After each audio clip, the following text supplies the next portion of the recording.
So my bus is a project I've been working on for a couple of months, and it's a slow process.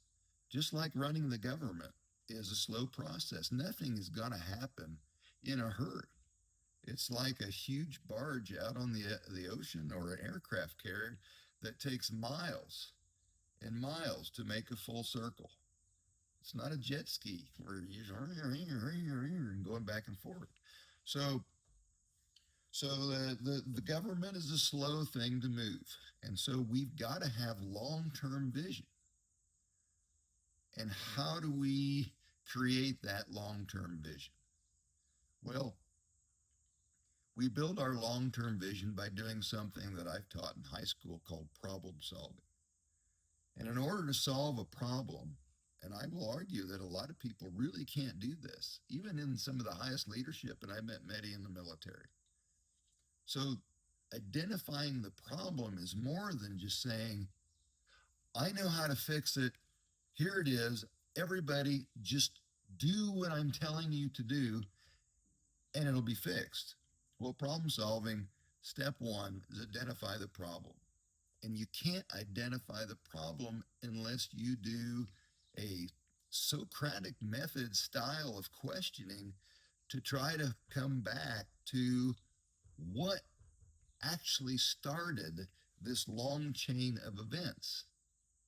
For me, the long chain of events is this bus.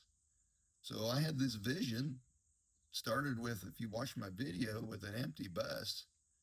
And then I have this vision of what I think it's going to look like and what its purpose will be, which is one of the reasons I think we're failing in Iran. Now, you could argue, have we lost the war? It depends on what your measure of loss is. I can tell you we've been pounding the crap out of Iran. But when I measure loss, I measure it with, here's where I was, this is what I want to achieve, and where am I in the process toward achieving that end goal or objective? Well, with Iran, I don't know where we are because our objective was regime change and reduce their nuclear capability. And we've certainly reduced their nuclear capability, I think. But another goal, because we heard many, because early on we had like 4 or 5 different goals. One of them was what's it called? When Iran sends their proxies. So all these proxies. Now we've been fighting the proxies for years, for decades, which is why I think we were in Afghanistan and Iran. I'm sorry, Afghanistan and Iraq. So we've been fighting these proxies for a long time, and now we're going out at full force, still fighting the proxies. So we haven't got rid of the proxies. We may have taken away their nuclear capability, and we haven't done anything to solve the problem of their regime change. As a matter of fact, I think by the way that we went in Iran, we've made it even worse. Now, I'm an average, ordinary guy living in Hartford City, Indiana, retired military. Do I have the intelligence assets at my disposal to making a decision on whether we need to go into Iran or not? Well, I obviously don't. The only thing I have to rely on is what I see on national television. And what I saw on national television is our intelligence agencies not admitting that we needed to attack Iran because of an imminent attack. But what I saw them doing is deferring to the President of the United States and his judgment, which in my mind tells me that Donald Trump has more confidence in his own judgment than he does in all the skills of everybody who works for him. Now, what would I do different? So one is I may have attacked Iran, but I think it would have been a precision strike like we started early on. And we should have stopped as soon as we've taken out what we thought was the imminent threat, which I don't think there was an imminent threat. But I don't have the intel to make that decision, so it's hard for me to say. So there's number one. I wouldn't have went in the way we did. We went in aggressively with multiple aircraft carriers in the region. So we created a situation of which there may have been an imminent attack, but it wasn't a nuclear imminent attack on our country. It was an imminent attack, possibly, on bases in the region and our aircraft carriers, our fleet. But I'm still not 100% convinced Iran would have done that. So there we are with that. But now where are we at 5 months later? What would I do now? You've seen some of my silly videos that I've done. We need to get the heck out. Staying there longer and blowing up more stuff is not going to make the situation better. In problem solving, it's a circle that you make. You identify the problem, you do your research, you start looking for possible solutions, and then you try it, you assess, and then you go back around to the beginning. So if the problem was regime change, we did our research and figured out where to target them. We tried a series of targets. We assess, did we accomplish our goal? And now we've got to go back to the very beginning and reassess where they are. And that's where leadership comes from. We've got the greatest military in the world, but they cannot function if they don't have a clear understanding of what it is they're supposed to do. In my mind, people say Donald Trump is a dictator. Okay, let's say he's not a dictator.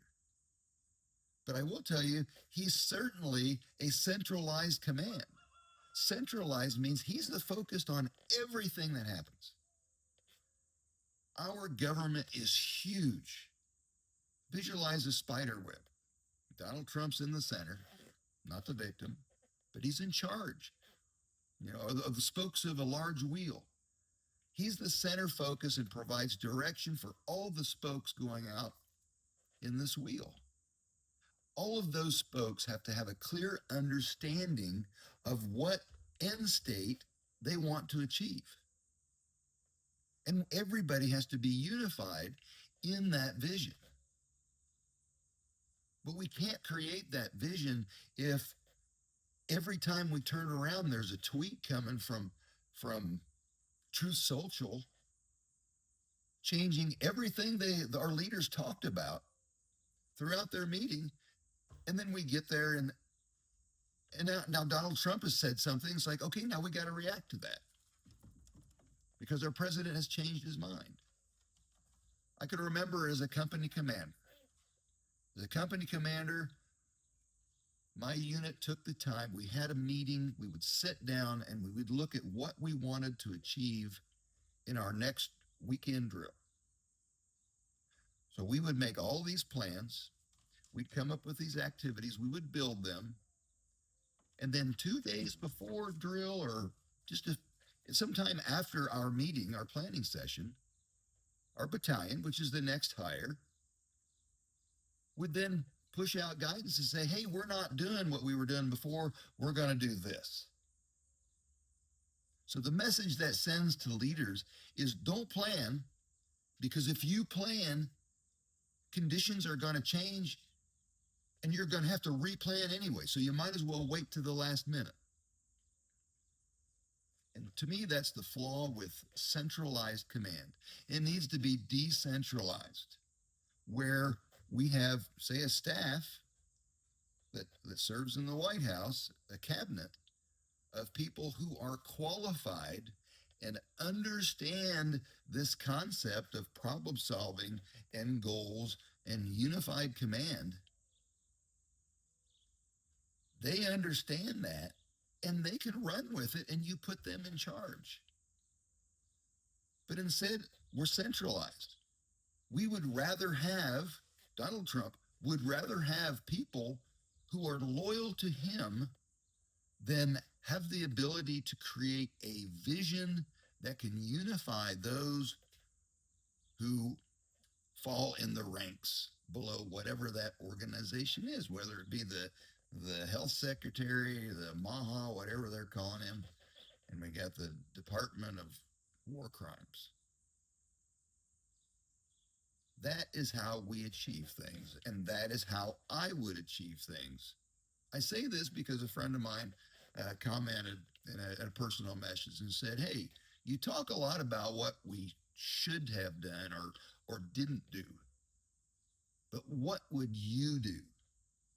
So, as a leader, as a president of the United States, my job, if you look it up, there's only a couple of requirements of the president of the United States.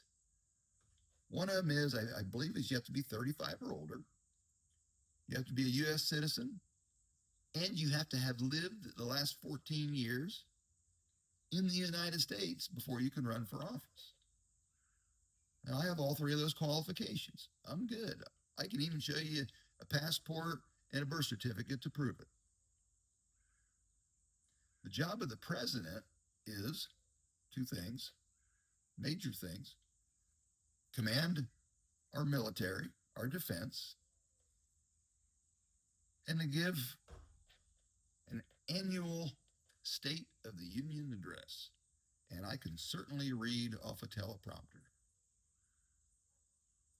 The rest of the stuff that's going on belongs to Congress. So we need to make Congress functional again. And that's part of the centralized versus decentralized command.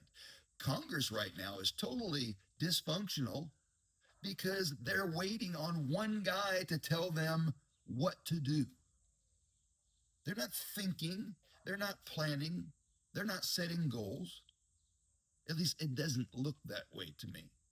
They're waiting on Donald Trump to say yes or no, and it changes day to day. And our country wasn't designed around centralized command.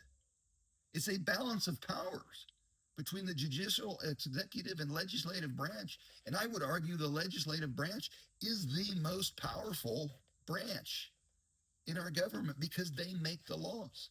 Yes, the president's job is to enforce the laws, but they make the laws. The Congress sets our taxes. The Congress controls our tariffs. But this isn't happening today because we are centralized. And what I offer of myself is a man of, I think, integrity and honor. I think that I have the ability to turn away a bribe. I have the ability to look at what is important and what is best for our country and make decisions based on our country rather than looking at the angles for how can a decision that I make benefit myself and my family. It'll be about decentralization. It'll be me playing my role as president. And as president, I want to restore the power that's endowed in the Congress through our House and Senate. Restore what we have lost over the last few years and get our country back on track. We're celebrating 250 years. It wasn't a disaster. We have low points and we have high points, just like we're in a low point right now. Every president that I can think of in my lifetime had a low point. But overall, our country's doing pretty good. It's doing pretty well. So I want to get our country back on track. I want to push the power that's endowed in the entities built in our system that our forefathers created, put those powers and responsibilities back where they should be. And to me, that's how we're going to make America great. And that's how our country is going to move forward in the next few decades. That's how we fix it, folks.